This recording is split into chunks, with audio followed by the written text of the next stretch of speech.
is no mission more impossible than someone trying to tell the truth in a world full of lies. Which is exactly why I'm going to be 100% honest with you, as I always am on this channel. I have immense respect for Tom Cruise and his dedication to cinema. And I do think that the Mission Impossible franchise has been one of the most consistent franchises coming out of Hollywood in the past decade. And because of all of that, Mission Impossible: The Final Reckoning was easily one of my most anticipated movies of the year. Unfortunately, the movie that is kind of being marketed as the final Mission Impossible movie is easily one of its weakest entries. Let's discuss. I watch so you don't have to.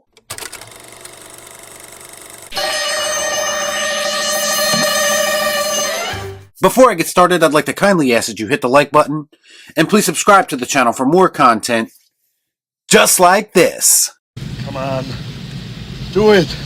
Do it! Ethan Hunt and the IMF team race against time to find the Entity, a rogue artificial intelligence that can destroy mankind. So full disclosure, I went on a full Mission Impossible rewatchathon prior to watching this movie. So all of the movies were very fresh in my head as I watched this one. Part of the reason I did that is because, for one, like I said, I enjoy all of these movies to different degrees. The other reason I did it was to hopefully improve my viewing experience with The Final Reckoning, putting myself through a little bit of a refresher course before I go and see what was hopefully going to be this franchise's epic conclusion. As it turns out, I didn't really need a refresher course, because The Final Reckoning takes the liberty of bringing me up to speed. And unfortunately, it does it in the most clunky way possible. And this is my first major issue with this movie.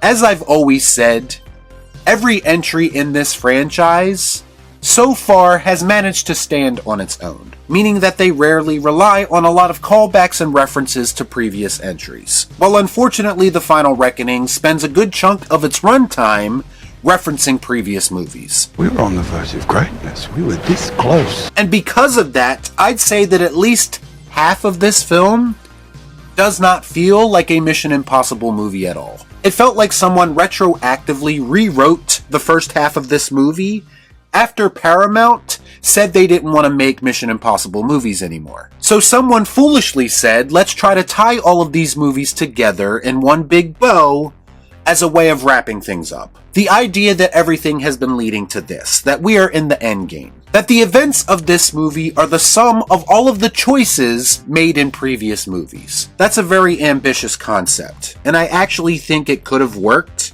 had it not resulted in a lot of clunky references that felt a little bit too lazy and frankly way out of character when it comes to what we are used to with this franchise. They were just very clearly trying way too hard to tie everything together. That includes bringing back obscure characters from previous movies and trying to retroactively make them more important now, or randomly revealing that new characters are somehow related to past pivotal characters. It came off just as forced as it sounds.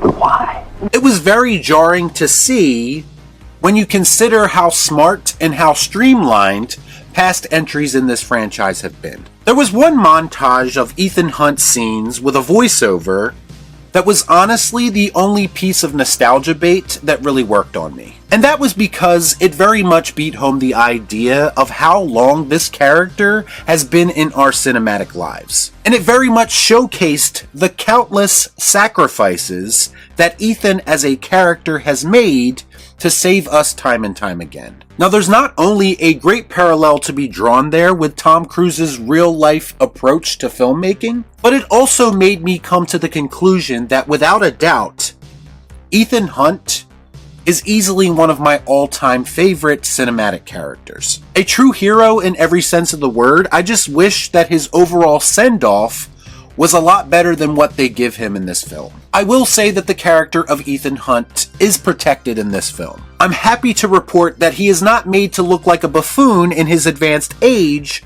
like some of our other iconic action heroes. Indiana Jones. Excuse me. Son of a bitch. Ethan is very much presented as a big deal, as he should be, and his selfless and virtuous nature is 100% intact by the end of the film. Unfortunately, a lot of the things going on around him in the first and second act left a lot to be desired. Like Ethan's conflict with the main villain of the film, Gabriel.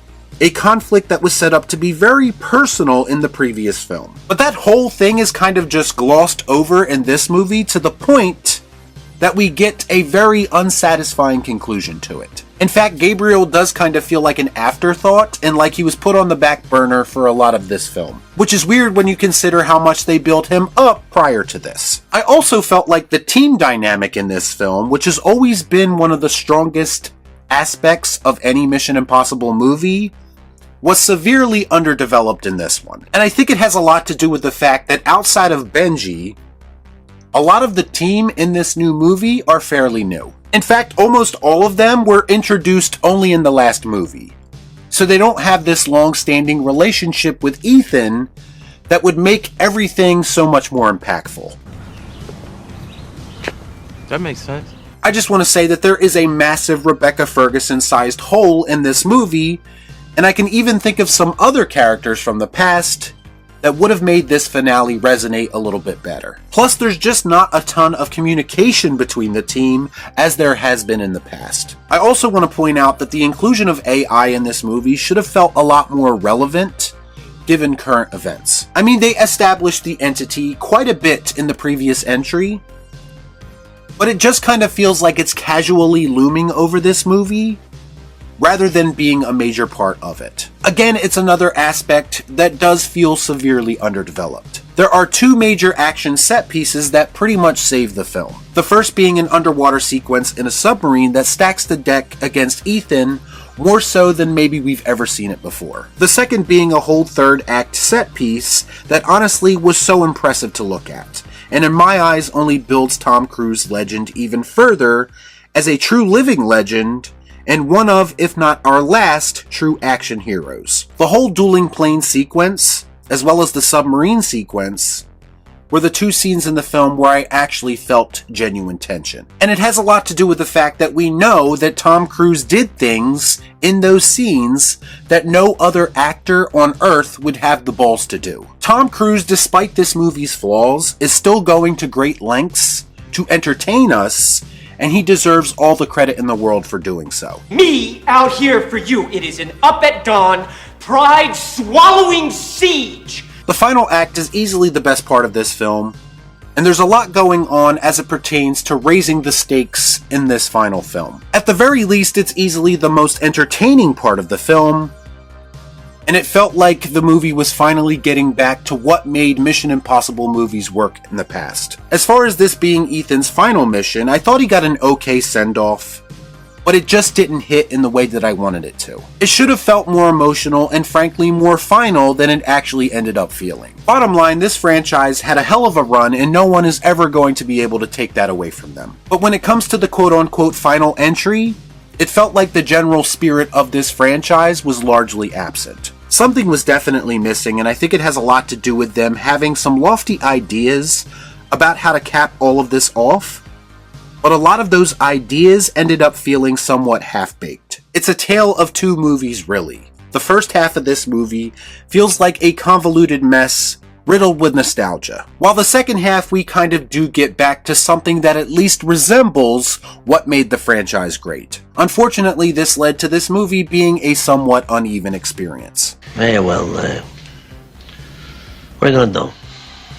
I was still entertained at times, but there was just too many issues when it comes to the plot, the pacing, the writing, and the characters to ignore. To me, Mission Impossible: The Final Reckoning is easily the most flawed movie in the franchise since Mission Impossible 2. I did not hate it, but I was definitely underwhelmed by most of it. It was a highly flawed but entertaining experience at times, and that's why it is more than deserving of the Cathouse.